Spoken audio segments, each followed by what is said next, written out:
Hello everyone, welcome back to JohoStream. Today I'm going to teach you an important topic from data structures called graph representations. And especially we are going to focus on the adjacency list method. This lesson is very important for the understanding graph for exams and also programming in real life. I will explain everything in very simple English and step by step, so even beginners can clearly understand this topic.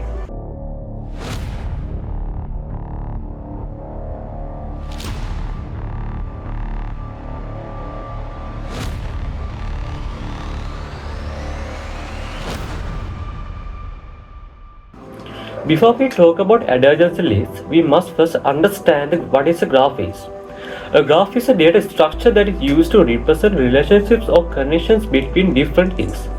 In a graph, we have two main parts. The first part is called vertices, which are also known as the nodes. The second part is called edges, which are known as the connection between the two nodes.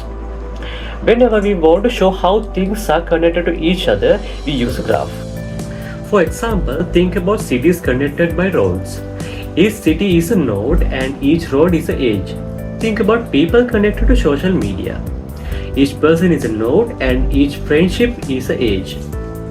Think about computers connected to internet network. Each computer is a node and the cables or wireless connections are the edges.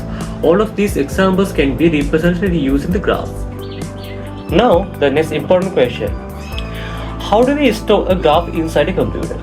A computer cannot understand drawing or diagrams. It only understands data structures like arrays, lists, and objects. So we need a proper way to convert a diagram or a graph into a format that a computer can store and process. This process is called graph representation.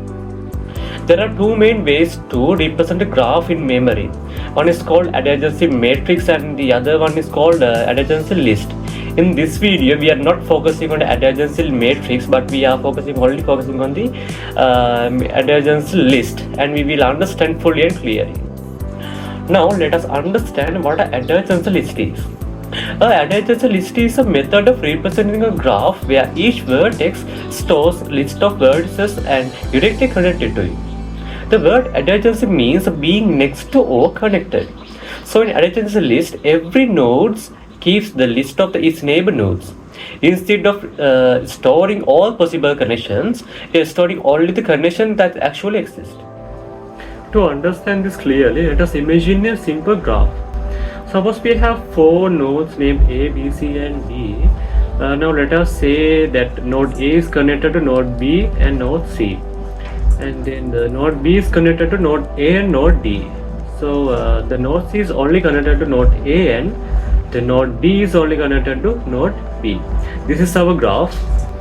Now let us represent this graph using an adjacency list. For node A, we write a list that contains B and C because A is directly connected to B and C.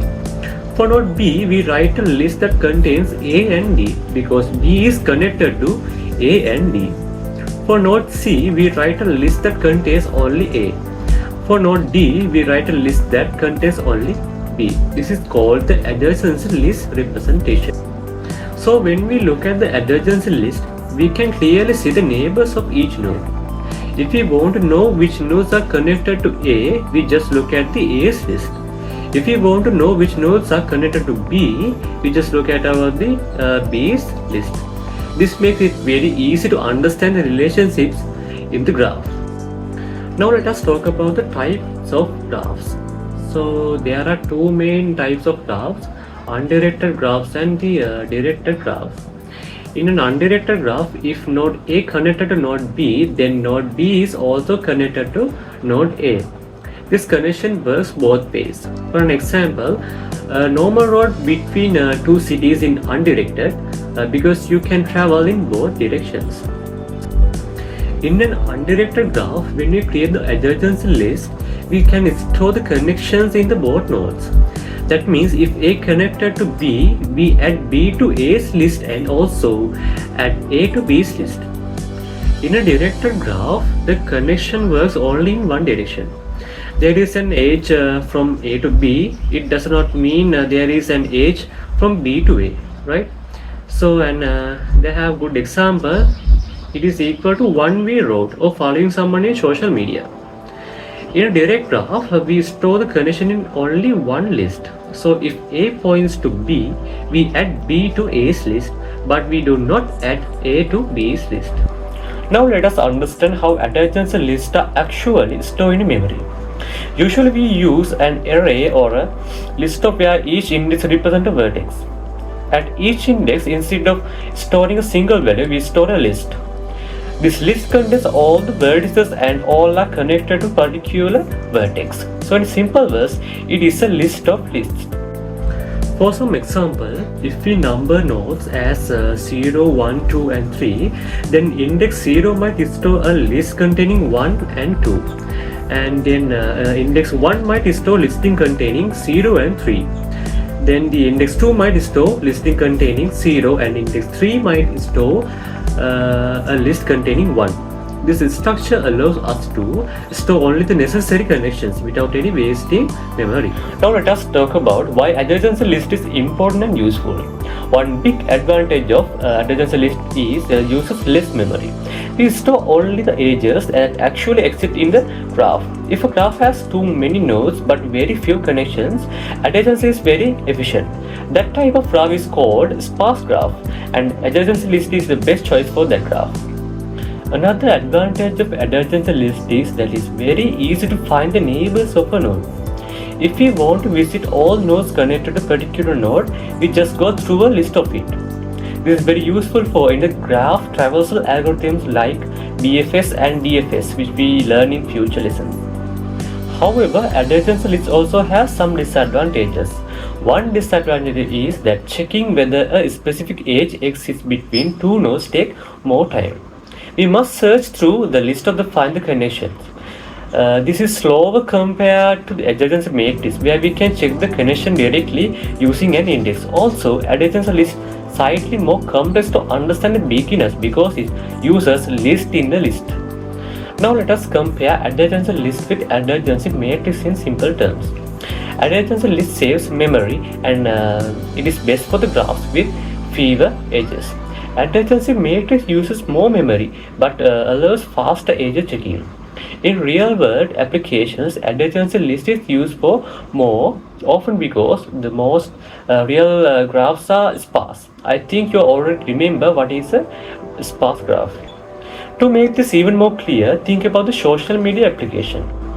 Each user has a list of friends. A user is not connected to every other user in the world.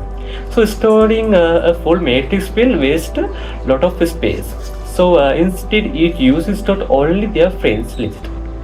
This is exactly how an adjacency list is working. Now let us quickly summarize what we learned in today. A graph is made of vertices and edges. An adjacency list is a way of representing a graph where each vertex stores a list of its neighboring vertices.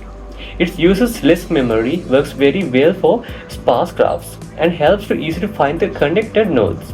It is widely used in the real-world applications and programming. That is all for today's lesson. I hope you now have a very clear understanding of graph representation using adjacency lists. If you like this video and found it useful, please like the video, share it to your friends, and subscribe to JohoStream for more easy and clear explanation. If you have any questions, you can ask in the comment section. Thank you for watching, and I will see you next video.